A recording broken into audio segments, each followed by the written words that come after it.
Now, before I post any of the videos that I'm going to put in, I have to say I do not agree with what happens. I do not agree with how they are thinking, and I certainly do not agree with how it's going down.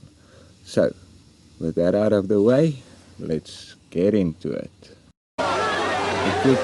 For millions of people, it was television coverage that introduced them to the reality of life in the townships of South Africa. Little wonder that suppressing this coverage has now become a major political objective of the Botha government. I request of you to leave this area. We are operating here. I was ordered by High Command to tell you to leave here, please. Thank you very much. I want your names. The government is convinced that television coverage has been responsible for the country's worsening international image, and its security forces at home have acted accordingly on those they believe responsible.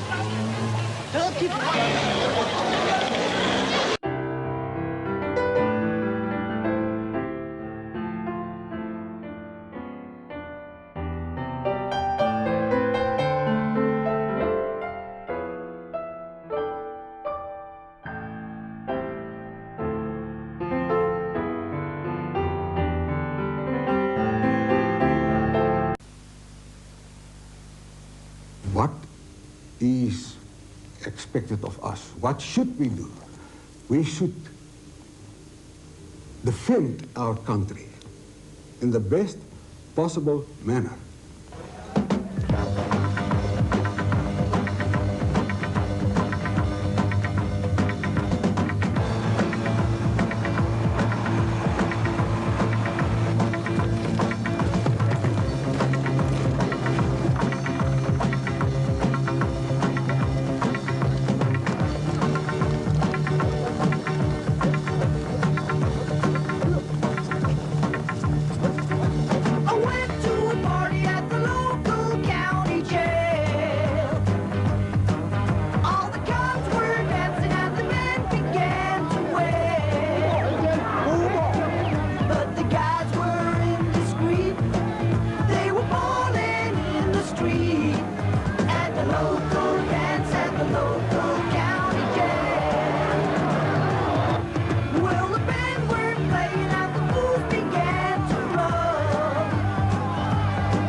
It's in this dry, dusty and desolate part of the Northern Cape province that a group of white South Africans say they've found refuge. They call this place Eureka. Only white, Afrikaans-speaking people are allowed to settle here, but they say they're not racists. Okatswanapoel and his family moved here 3 months ago. He says to protect and preserve the Afrikaner culture, language and way of life. We were all building on a dream, but I think progressively it got worse and it got more difficult. And with affirmative action, it made it increasingly difficult for us as white people to get jobs, to secure jobs, and also job security. We're never sure when you might be retrenched. We've not been given permission to film in Eureka. Instead, we speak to the founder, Adrian Nieuwoud, at his home nearby. This is Coronation Park, a squatter camp in Krugersdorp, South Africa. Although impoverished blacks in the region far outnumber their white counterparts, this camp is one of a growing number of townships populated mostly by Afrikaners, white South Africans. In the 19 years since the fall of apartheid, more and more whites are coming face to face with poverty and social meltdown. I'm sorry, it's racist. I'm not a racist, but the blacks comes first and then the whites.